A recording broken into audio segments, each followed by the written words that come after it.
Loving and Heavenly Father, ప్రేమగల పరలోకపు తండ్రి, thank you, you are with us. మీరు మాతో ఉన్నందుకు మీకు కృతజ్ఞతలు. Fill this place with your presence. ఈ స్థలాన్ని మీ సన్నిధితో నింపండి. Touch us with your spirit. మీ ఆత్మతో మమ్మల్ని తాకండి. Lord, help me and ప్రభా, give me your word. ప్రభా, నాకు సహాయం చేయండి, మీ వాక్యమును నాకు దయచేయండి. In Jesus' holy name I pray. యేసు పరిశుద్ధ నామమున ప్రార్థిస్తున్నాను తండ్రి. Amen. Amen. Let us turn to Hebrews. హెబ్రీలకు రాసిన పత్రికను చూద్దాము. 4th chapter 4వ అధ్యాయము and verse 16. 16వ వచనము. Let us therefore come boldly unto the throne of grace. కాబట్టి సహాయం కొరకు కృప పొందునట్లు ధైర్యంతో కృపాసనమునొద్దకు చేరుదము. We must go boldly to the throne. మనము కృపాసనం యొద్దకు ధైర్యముగా వెళ్ళాలి. Prayer occupies a most important place in the life of Christ. క్రీస్తు జీవితంలో ప్రార్థన అనేది ఎంతో ప్రాముఖ్యమైన స్థానమును ఆక్రమించుకున్నట్టుగా మనం చూసాం. When you are losing prayer, నీవు ప్రార్థనను కోల్పోయినప్పుడు that means sin entered into you. దాని అర్థము పాపము నీలోనికి చేరినది అని. When sin is there in your heart, నీ హృదయంలో పాపం ఉన్నప్పుడు, when you are playing with sin, నీవు పాపంతో ఆటలాడుతున్నా you cannot pray. నువ్వు ఎంత మాత్రమో ప్రార్థించలేవు. You cannot pray in the spirit also. ఆత్మలో కూడా నువ్వు ప్రార్థించలేవు. Even if you pray, ఒకవేళ ప్రార్థించినా కూడా you pray with the spirit of devil. దురాత్మతో ప్రార్థిస్తావు. Devils also pray. దురాత్మలు కూడా ప్రార్థిస్తాయి. One man, he was having 2,000 devils. Those devils were praying to Jesus. 2000 దయ్యాలు పట్టినటువంటి వ్యక్తి, ఆ వ్యక్తిలో ఉన్నటువంటి ఆ దయ్యాలు యేసుకు మొరపెడుతున్నాయి, ప్రార్థిస్తున్నవి. Do not send us to hell. మమ్మల్ని నరకంలోనికి పంపించొద్దు. So that is the prayer of the devils. అది ఆ దురాత్మలు చేసే ప్రార్థన. Even though there is sin in your heart, devil also makes you to pray. నీ హృదయంలో పాపమున్నా కూడా సాతాను నువ్వు ప్రార్థించే రీతిగానే చేస్తాడు. Nicely will make you to pretend that you are a believer. ఎంతో బాగా నటించే రీతిగా నిన్ను ప్రోత్సహిస్తాడు, నువ్వు ఒక విశ్వాసివే అన్నట్టుగా. Devil is a great actor. అపవాది గొప్ప నటికుడు. But the Holy Spirit will pray and to encourages you to pray and makes you to be holy. అయితే పరిశుద్ధాత్ముడు నిన్ను ప్రార్థన చేసే రీతిగా ప్రోత్సహిస్తూ నిన్ను బలపరుస్తాడు. So in the tabernacle, కాబట్టి గుడారమును గూర్చి చూసినట్లయితే, the temple of God. దేవుని మందిరము, ప్రత్యక్ష గుడారము. So when Christ has done his work for your salvation, క్రీస్తు నీ నిమిత్తము రక్షణ కార్యమును నెరవేర్చినప్పుడు he gives you the spirit of prayer. ఆయన నీకు ప్రార్థనాత్మనిస్తారు. With prayer you enter into the, not to the outer court or even to the court of priests, but you will go advanced, and beyond that you come right into the throne of grace. ఆ రీతిగా దేవుడు ప్రార్థనను ఇచ్చినప్పుడు నీవు ఆ ప్రత్యక్ష గుడారము వెలుపలి భాగము కాదు, లేదా లోపల యాజకులు వెళ్ళేది మాత్రమే కాదు, కానీ నేరుగా కృపాసనం ఉన్నటువంటి చోటికి వచ్చి నిలవబడగలుగుతావు. You must know that నీవు అది తెలుసుకోవాలి. if you are saved and when God delivers you from sin, నీవు రక్షింపబడిన వ్యక్తివయ్యి దేవుడు నిన్ను నీ పాపం నుంచి విడిపించినప్పుడు you are a privileged man. నీవు ఎంతో ధన్యత కలిగిన వ్యక్తివి. Many people, they don't know that. చాలా మంది ఆ విషయం తెలుసుకోరు. There is great privilege. ఎంతో గొప్ప ధన్యత అనేది ఉన్నది. Again 16th verse, 16వ వచనము. we obtain mercy and find grace to help in time of need. మనము కనికరింపబడి సమయోచితమైన సహాయము కొరకు కృప పొందునట్లు. That is the position of all true Christians. నిజమైన క్రైస్తవుల యొక్క స్థానమే అది. Everybody, they experience hardships. ప్రతి వారు కొంత కఠిన పరిస్థితులను ఎదుర్కోవాల్సి వస్తుంది. But a Christian means there is a privilege that you can go right into the place where there is throne and God is sitting there on the throne. అయితే క్రైస్తవునిగా కలిగి ఉన్నటువంటి ధన్యత ఏదనగా నేరుగా వీరు మాత్రము సహాయం పొందే రీతిగా కృపాసనం యొద్దకు వెళ్ళొచ్చు. ఎక్కడైతే దేవుడు సింహాసనాసీనులై ఉంటారో ఆ స్థలానికి వెళ్ళొచ్చు. If you were created anew, we must know we are privileged people. నీవు తిరిగి నూతన పరచబడిన వ్యక్తివైతే గనక నీవు ధన్యత కలిగిన వ్యక్తివి You అనేది. can go to the throne of grace. నీవు కృపాసనం యొద్దకు వెళ్ళగలవు. You can be drawn nearer to God in prayer. ప్రార్థనలో దేవునికి సమీపంగా చేరగలవు. The king sits there అక్కడ రాజు కూర్చుని ఉంటారు on the throne. సింహాసనం పైన. It is called throne of grace. ఆ సింహాసనము కృపా సింహాసనము అని పిలువబడుతుంది. So he teaches you how to pray and how to pray properly. కాబట్టి ఆయనే ఎలా ప్రార్థించాలి, సరైన రీతిగా ఎలా ప్రార్థించాలి అనే సంగతి బోధిస్తారు. We learn how to deal when we are praying in terms of grace. మనము కృపను గూర్చి ఏ రీతిగా ప్రార్థించాలి అనేది మనం నేర్చుకున్నాము. The answer to our petitions come to us not according to our deserving. మనము ఇష్టపడిన రీతిగా కోరిన చొప్పున మన ప్రార్థనలకు జవాబు రాకపోవచ్చు. But according to his infinite mercy and grace. అయితే ఆయన యొక్క కృప మహదైశ్వర్యమును బట్టి ఆ జవాబులు వస్తాయి. In Christ Jesus, క్రీస్తులో do not be afraid to approach the throne of grace. మరి ఆ కృపాసనము యొద్దకు చేరుటకు ఎంత మాత్రం భయపడవద్దు. When some weakness comes in, ఏదైనా బలహీనత వచ్చినప్పుడు that is the time for the devil to weaken you. సాతానుకు అదే సమయము నిన్ను బలహీనపరచడానికి Do you have some care కొంత చింత, that is crushing you to dust?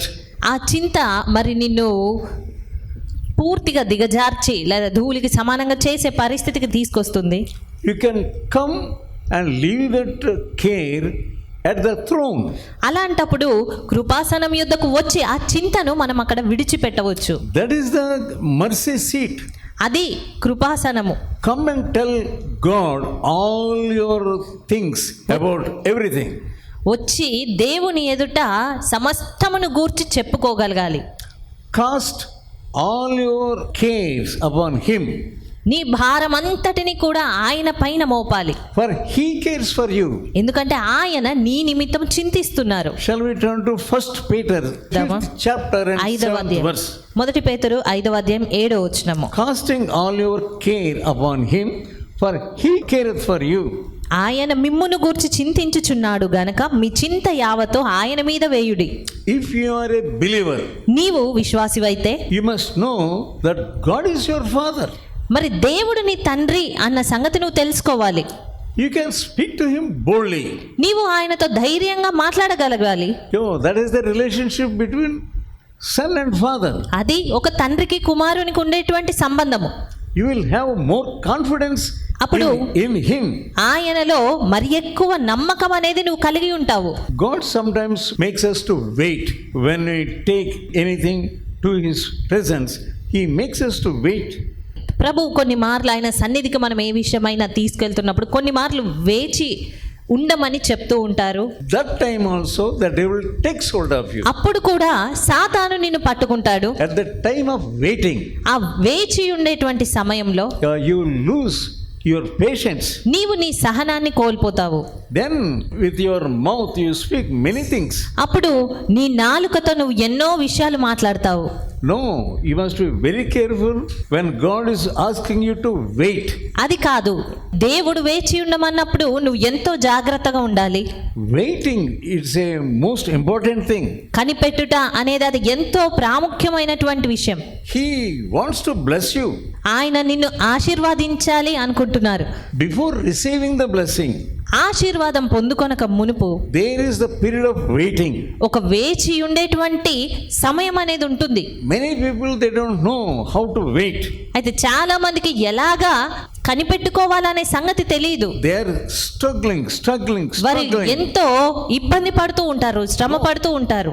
When you are going into the presence of God, నీవు దేవుని సన్నిధిలోనికి వెళ్ళినప్పుడు, into the presence of the King, ఆ రాజు యొక్క సన్నిధిలోనికి వెళ్ళినప్పుడు, into the presence of the Heavenly Father, పరమ తండ్రి యొక్క సన్నిధికి వెళ్తున్నప్పుడు you must wait with the Word of God. దేవుని వాక్యానుసారంగా నువ్వు వేచి ఉండాలి. Ask why God is not doing quickly. ఎందుకు దేవుడు త్వరగా జరిగించట్లేదు అనే సంగతిని నువ్వు అడగాలి. In the Bible, there are many promises, బైబిల్లో ఎన్నో వాగ్దానాలు ఉన్నాయి. many words to help you at the need. నీ అవసరత సమయంలో నిన్ను బలపరచుటకు, సహాయం చేయుటకు ఎన్నో మాటలున్నాయి. For example, there is a word, ఉదాహరణకు చూసినట్లయితే ఒక మాట, ask, seek and knock. అడుగుడి, వెదకుడి, తట్టుడి.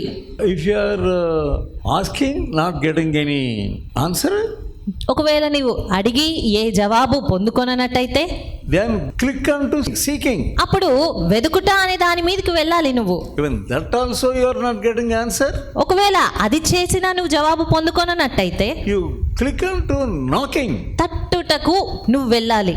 You need not be contented with asking and seeking. అంతేగాని అడిగాను లేదా వెదికాను అని సంతృప్తి చెంది ఊరుకోకూడదు. So that verse teaches us to be with patience until you obtain the answer. కాబట్టి ఆ వాక్య భాగము నీవు జవాబు పొందేంత వరకు ఎలాగ నువ్వు వ్యవహరించాలి అనేది మనకు నేర్పిస్తూ ఉంది. First we must know how to ask. మొట్టమొదటిగా నువ్వు ఎలా అడగాలి అనేది నేర్చుకోవాలి. Yeah, that is first step. అది మొట్టమొదటి అడుగు. Then ఆ you తర్వాత must also know it is harder than asking. మరి ఆ తర్వాతది అడగడం కంటే కొంత కఠినమైనది. Then next thing, after everything, knocking means that is more harder than seeking and asking. మరి అదంతా చేసిన తర్వాత కూడా ఇంకా తట్టడము అనేది అది ఇంకా ఎక్కువ కఠినంగానే ఉంటుంది. When you get that verse, మరి నీవు ఆ వాక్యము పొందుకున్నప్పుడు that word of God itself has power to make you to go on and on until you obtain while knocking. మరి ఆ దేవుని వాక్యమే నీవు పొందుకునేంత వరకు కూడా ఎలాగ ఇంకా ముందుకే వెళ్తూ ఉండాలి అనే సంగతిని మనకు తెలియజేస్తూ ఉంటుంది. That you know when you read that a widow going to an unjust judge. మనము చూసినట్టయితే ఒక విధవరాలు అన్యాయస్తుడైన న్యాయాధిపతి యొద్దకు వెళ్ళినట్లు. Yeah, he is an unjust judge. అతడు అన్యాయస్తుడైన న్యాయాధిపతి. She went on asking and also seeking every day and also knocking.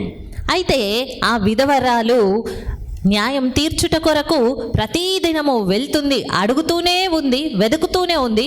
అతను జవాబిచ్చేంత వరకు తట్టాలి అని తడుతుంది. Until her desire is satisfied. ఆమె మనవి, She went and knocked the door. ఆమె మనవి అనేది తీర్చబడేంత వరకు ఆమె వెళ్ళి ఆయన తలుపును తట్టుతూనే ఉంది. He delights to bless his creatures. ఆయన తను సృజించినటువంటి వాటిని దీవించుటకు ఎంతో ఇష్టత కలిగి ఉన్నారు. Ephesians 3rd chapter 20th verse. ఎఫెసీయులకు రాసిన పత్రిక 3వ అధ్యాయము 20వ వచనము. He is able to do exceeding abundantly above all that we ask or think. మనలో కార్యసాధకమైన తన శక్తి చొప్పున మనము అడుగు వాటన్నిటికంటేను ఊహించు వాటన్నింటికంటేను అత్యధికంగా చేయ శక్తి గల దేవునికి. That you must believe. అది నువ్వు నమ్మాలి. He wants to do exceeding abundantly above all that we ask or think. ఆయన అడుగు వాటన్నిటికంటే ఊహించు వాటన్నిటికంటే అత్యధికంగా చెయ్యాలి అనుకునే వ్యక్తి. Know the nature of God. కాబట్టి దేవుని స్వభావాన్ని నువ్వు తెలుసుకోవాలి. He is your father. ఆయన నీ తండ్రి. He is infinite in wisdom. ఆయన జ్ఞానమునకు మితి లేదు. Because he is wise, he knows when to give you and want to satisfy you. ఆయన జ్ఞానవంతుడు గనుక ఎప్పుడు నీకు ఇవ్వాలి, ఎప్పుడు నిన్ను సంతృప్తి పరచాలో ఆయనకు తెలుసు. He knows what is best in your life. నీ జీవితంలో శ్రేష్టమైనది ఏంటి అనేది ఆయనకు తెలుసు. He is unlimited in nature. ఆయన స్వభావము జ్ఞానములో మితి లేదు. Do you open your mouth widely in prayer? మరి ప్రార్థనలో నీ నోటిని నువ్వు బాగుగా తెరవగలుగుతున్నావా? And ask great things for Him. ఆయన నిమిత్తము గొప్ప వాటిని అడగగలగాలి. You always have kingdom minded in your heart. అన్ని వేళలా నీ హృదయంలో రాజ్య సంబంధమైనటువంటి మనసునే నువ్వు కలిగి ఉండాలి. He is ready to bestow what all you want. ఆయన Kingdom life. ఆయన రాజ్య పరిధిలో నువ్వు అడుగు వాటన్నింటినీ కూడా నీ మీదికి కుమ్మరించాలి అని ఆయన ఆశపడుతున్నారు. So go to Him boldly. కాబట్టి ఆయన యొద్దకు ధైర్యంగా వెళ్ళు. You are not a servant. నీవేమి దాసుడవు కాదు, You are His child. నీవు ఆయన కుమారుడవు లేదా కుమార్తెవు. He is your God. ఆయన నీ దేవుడు. And you are His joint heir with Jesus Christ. క్రీస్తుతో పాటు మనము ఆయనతో సహవారసులమై ఉన్నాము. Can a child tremble in his father's presence? తండ్రి ఉండగా బిడ్డ ఎప్పుడైనా We see భయపడతాడా? the little children, మనము చిన్నపిల్లలను చూసినట్టయితే when the father comes తండ్రి వస్తే and hugs the child తండ్రి వచ్చి తన బిడ్డను కౌగిలించుకున్నప్పుడు and shows love to him, అదే రీతిగా ప్రేమను కనపరుస్తూ ఉన్నప్పుడు he feels comforted. ఆ బిడ్డ ఎంతో సౌఖ్యంగా లేదా నెమ్మదిగా ఉంటాడు, సంతోషంగా ఉంటాడు. There is no fear in him. అలాంటప్పుడు ఏ భయం అనేది ఆ బిడ్డలో ఉండదు. And that relationship, when we come to know, మరి ఆ సంబంధమును తెలుసుకోగలిగినప్పుడు how can we know that relationship? మరి ఎలాగ మనం అలాంటి సంబంధాన్ని కనుగొనగలుగుతాము? Only by reading the word of God. కేవలము దేవుని వాక్యమును చదువుటను బట్టే. 1 John 4th chapter మొదటి యోహాను 4వ అధ్యాయము and verse 18. 18వ వచనము. There is no fear in love, but perfect love casts out fear, because fear hath torment, and he that feareth is not made of perfect in love. ప్రేమలో భయం ఉండదు, అంతేకాదు పరిపూర్ణ ప్రేమ భయమును వెళ్ళగొట్టును. భయము దండనతో కూడినది, భయపడువాడు ప్రేమయందు పరిపూర్ణం చేయబడినవాడు కాడు. Yeah. Those who are more fearful, he is not perfected with the Holy Ghost. భయపడేటువంటి వారు పరిశుద్ధాత్మయందు పరిపూర్ణం చేయబడిన వారుగా లేరు. Holy Spirit has power to teach you how to pray and how to be perfected. He will make you perfected. పరిశుద్ధాత్ముడు నువ్వు ఏ రీతిగా ప్రార్థన చేయాలో, నువ్వు ఏ రీతిగా పరిపూర్ణం చేయబడాలో నీకు బోధిస్తాడు. When you are praying, నీవు ప్రార్థించినప్పుడు the Holy Spirit give you His mind, the Father's mind. పరిశుద్ధాత్ముడు ఆయన మనసును అనగా తండ్రి మనసును నీకు ఇస్తారు. The word of God says He will teach you, దేవుని వాక్యం సెలవిస్తుంది ఆయన నీకు బోధిస్తారు and అని. also He will teach you all things. అదే రీతిగా సమస్తమును కూడా బోధిస్తారు. Prayer is the shadow of God's coming blessing. ప్రార్థన అనేది రాబోయే దేవుని యొక్క ఆశీర్వాదపు ఛాయ. You see the shadow of the blessing. నీవు ఆ ఆశీర్వాదపు నీడను చూస్తావు. He is a gracious God. ఆయన కృప కలిగినటువంటి దేవుడు. There are promises of God's word to handle every emergency. ప్రతి విధమైన అత్యవసరతను ఎలా ఎదుర్కోవాలో కావాల్సినటువంటిది దేవుని యొద్ద ఉన్నది. In Hebrews 13th chapter, హెబ్రీలకు రాసిన పత్రిక 13వ అధ్యాయము 5th verse, 5వ వచనము. I will never leave thee nor forsake thee. నిన్ను ఏ మాత్రమును విడువను, నిన్ను ఎన్నడును ఎడబాయను. We read many times that verse, మనం ఎన్నో మార్లు ఈ వచనం చదువుతాము, but we do not understand at the right time. అయినప్పటికీ సరైన సమయంలో దాన్ని అర్థం చేసుకోలేని వారంగా ఉంటాము. I will never leave thee. నేను ఎన్నడూ నిన్ను విడువను. That word is enough. ఆ మాట మనకు సరిపోతుంది. Nor forsake thee. నిన్ను మరువను. 2 Corinthians 2వ కొరింథీ 1st chapter మొదటి అధ్యాయము and verse 20. 20వ వచనము. For all the promises of God in Him are yea, and in Him amen, unto the glory of God by us. దేవుని వాగ్దానములు ఎన్ని అయినను అన్నియు క్రీస్తునందు అవునన్నట్టుగానే ఉన్నవి గనక మన ద్వారా దేవునికి మహిమ కలుగుటకై అవి ఆయన వలన నిశ్చయములై ఉన్నవి. These promises are more precious to us. ఈ వాగ్దానాలు అనేవి మనకు ఎంతో విలువైనవి. That is the lesson the Holy Spirit teaches us. ఆ పాఠమును పరిశుద్ధాత్ముడు మనకు నేర్పిస్తారు. When you go into the presence of God, నీవు దేవుని సన్నిధిలోనికి వెళ్ళినప్పుడు you ask God to teach you. దేవుణ్ణి అడుగు, నాకు నేర్పించు ప్రభువా అని. Lord, at this time, what you are going to teach me? ప్రభువా, ఈ సమయంలో మీరు నాకు ఏం నేర్పించాలనుకుంటున్నారు? That is a Christian.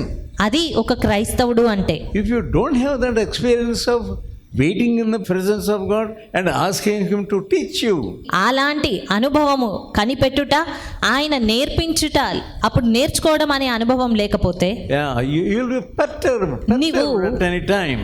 ఏ సమయంలోనైనా కలవరపడే వ్యక్తిగా ఉంటావు. You need not be troubled. నీవు ఎంత మాత్రమో చింతించక్కర్లేదు. That is a Christian life. అది ఒక క్రైస్తవ జీవితం అంటే. Romans 8th chapter రోమీలకు రాసిన పత్రిక 8వ అధ్యాయము and verse 32. 32వ వచనము. He that spared not his own son, but delivered him up for us all, how shall he not withhold also freely give us all things? తన సొంత కుమారుని అనుగ్రహించుటకు వెనుక తీయక మన అందరి కొరకు ఆయనను అప్పగించినవాడు ఆయనతో పాటు సమస్తమును మనకెందుకు అనుగ్రహింపడు? Why he will not give us? ఎందుకు ఆయన మనకివ్వడు?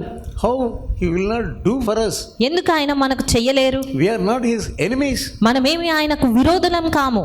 Why he is getting angry on us? ఎందుకు ఆయన మన ఎడల కోపాన్ని చూపిస్తారు? Only when you entertain sin in your life, నీ జీవితంలో నువ్వు పాపమునకు చోటిచ్చినప్పుడు మాత్రమే అలా జరుగుతుంది. suddenly he will show anger. అలాంటప్పుడు నిశ్చయంగా ఆయన నీ ఎడల కోపాన్ని ప్రదర్శిస్తారు. He will thrash you down. ఆయన నిన్ను అనగత్రొక్కుతారు. Not to kill you, చంపడానికి కాదు గాని so that you may learn a lesson. నీవు ఒక పాఠం నేర్చుకోవాలని. Even if you are not learning a lesson, ఒకవేళ నీవు పాఠం నేర్చుకోలేకపోయినా కూడా he will thrash you 10 times. మరల 10 మార్లు ఆయన నిన్ను అనగద్రొక్కుతారు. If he wants you for him, నీవు ఆయనకు కావాలి అని అనుకుంటే he will certainly deal with you. నిశ్చయంగా ఆయన నిన్ను సంప్రదిస్తూనే ఉంటారు. Some of us have some many years of experience మనలో కొందరికి సంవత్సరాల అనుభవం ఉంటుంది. praying with power and answers to prayer. శక్తితో ప్రార్థన చేయడము, ప్రార్థనలకు జవాబులు పొందుకోవడము. You might have underwent deep troubles. నీవు ఒకవేళ లోతైన సమస్యల గుండా వెళ్ళి ఉండవచ్చు. How prayer brought deliverance. అయితే ప్రార్థన ఏ రీతిగా నిన్ను విడుదల చేయగలిగింది? You can recall them at this time. నీవు ఈ సమయంలో వాటన్నిటిని జ్ఞాపకం చేసుకోగలగాలి. How prayer got deliverance. ఏ రీతిగా ప్రార్థన నీకు విడుదలనివ్వగలిగింది అనేది. Not only deliverance, relief. విడుదలను మాత్రమే కాదు, నీకు విశ్రాంతిని. And he will wipe off your tears also. ఆయన నీ కన్నీటిని కూడా తుడిచివేస్తారు. When you are in poverty, God gave you food. నీవు పేదరికంలో ఉన్నప్పుడు దేవుడు నీకు ఆహారం ఇచ్చారు. You obtained food not from the ravens and not from the angels, but some other means God gave you food. నీవేమి కాకౌలముల చేతనే లేదా దేవదూతల చేతనే ఆహారం ఇవ్వబడి పోషింపబడలేకపోవచ్చు, కానీ ఏదో రీతిగా దేవుడు నిన్ను పోషిస్తూ వచ్చారు. Somehow or other, ఏదో ఒక రీతిగా you obtain whatever you want. నీకు కావలసినదంతా కూడా ప్రార్థన ద్వారా నువ్వు పొందుకొని ఉన్నావు. So let us go into the presence of God, to the throne of grace. కాబట్టి ఆ కృపాసనం యొద్దకు ధైర్యంగా వెళ్ళుదాము. You see our great high priest there. మనం అక్కడ మన ప్రధాన యాజకుడిని చూడగలుగుతాము. Hebrews 4th chapter, హెబ్రీలకు రాసిన పత్రిక 4వ అధ్యాయము 15th verse. 15వ వచనము. For we have not a high priest which cannot be touched with the feeling of our own infirmities, but was what points tempted like us as we are, yet without sin. మన ప్రధాన యాజకుడు మన బలహీనతల యందు మనతో సహానుభవం లేనివాడు కాడు గాని సమస్త విషయములలోనూ మన వలనే శోధింపబడినను ఆయన పాపము లేనివాడిగా ఉండెను. We have a great high priest who lived without sin. మనము ఒక గొప్ప ప్రధాన యాజకుని కలిగి ఉన్నాము, పాపము లేనటువంటి ప్రధాన యాజకుని. And gave himself for us who are sinners. ఆయన పాపులమైన మన నిమిత్తము తనను తానే అర్పించుకున్నవాడు. In such way he loved us. ఆ రీతిగా ఆయన మనల్ని ప్రేమించారు.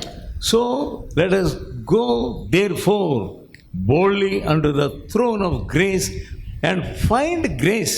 కనుక మనము కనికరింపబడి సమయోచితమైన సహాయం కొరకు కృప పొందునట్లు ఆ కృపాసనం యొద్దకు ధైర్యంగా వెళ్ళాలి.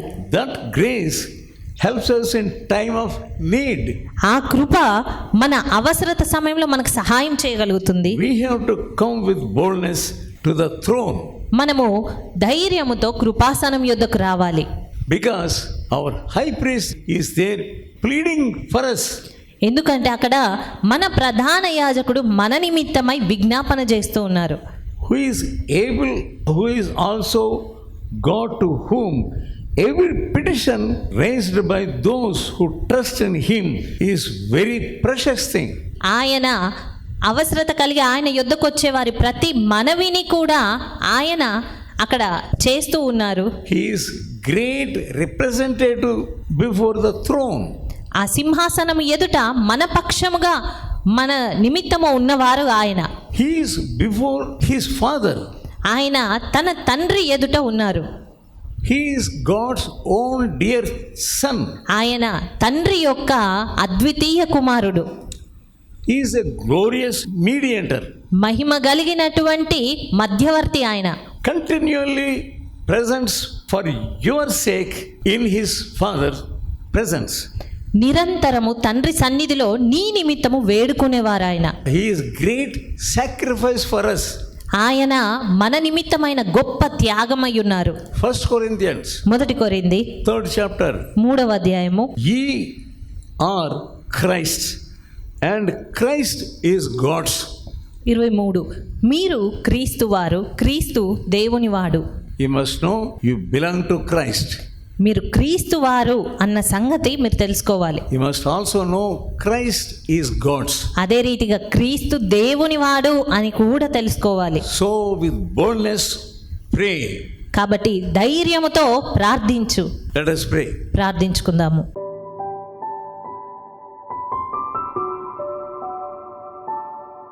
Loving and heavenly Father, ప్రేమగల పరలోకపు తండ్రి, thank you Lord, you are a loving God. ప్రేమ కలిగిన తండ్రి అయి ఉన్నందుకు మీకు వందనాలు. You said I will never leave you మీరు నేను ఎన్నడూ విడువను అని nor చెప్తున్నారు. forsake you. ఎన్నడూ ఎడబాయను అని సెలవిస్తున్నారు. Help us to believe that promise. ఆ వాగ్దానములను నమ్మడానికి మాకు సహాయం చేయండి. Help us to come boldly into your presence, నీ సన్నిధిలోనికి ధైర్యంగా రావడానికి సహాయం చేయండి. unto the throne of grace. ఆ కృపాసనము యొద్ద చేరు వరకు కూడా Make our prayer life more and more, మా ప్రార్థన జీవితాన్ని మరి ఎక్కువగా పెంచండి. so that we may understand అందును బట్టి మేము మిమ్మల్ని అర్థం చేసుకొనలాగున and take lessons from you in the presence of God. దేవుని సన్నిధిలో మీ నుండి పాఠాలు నేర్చుకోవడానికి మాకు సహాయం చేయండి. Help us Lord. మాకు సహాయం చేయండి Fill ప్రభువా. us with your Holy Spirit. మమ్మల్ని మీ పరిశుద్ధాత్మతో నింపండి. In Jesus' holy name I pray. యేసు పరిశుద్ధ నామమున ప్రార్థిస్తున్నాను తండ్రి. Amen. Amen. May the grace of the Lord Jesus Christ, love of God and the fellowship of the Holy Spirit may rest upon us. Amen. ఓపికతో ఫలించు అనే పుస్తకాన్ని చదివి అనేకులు మేలు పొందుచున్నారు. ప్రతి ఒక్కరూ తప్పక చదవాల్సిన పుస్తకం. ఈ పుస్తకాన్ని చదువుతున్నప్పుడే పరిశుద్ధాత్మ శక్తి బలంగా మీపైన పనిచేస్తుంది. ఈ ఆధ్యాత్మిక పుస్తకం కొరకై వెంటనే మమ్ములను సంప్రదించండి. సమర్పణ పత్రిక. ఈ పత్రిక మిమ్ములను సూక్ష్మంగా పరిశీలించి దైవవాక్యాన్ని అందించి మీ జీవితంలో విశ్వాసం యొక్క అవసరతను తెలియజేస్తుంది. ఈ పత్రిక చదివిన కొందరు రక్షణ పొందడమే కాక దైవ సేవలో కూడా పాల్పొందుచున్నారు. మరెన్నో ఆధ్యాత్మిక పుస్తకములు మీ కొరకు సిద్ధంగా ఉన్నవి. మా చిరునామా బి ముఖర్జీ, సమర్పణ మినిస్ట్రీస్, చిన్నగొలపాలెం, వయా మొగుల్తూరు, పశ్చిమ గోదావరి జిల్లా. Pin code 534281. మా ఫోన్ నంబర్ 9542037489, 9390108373.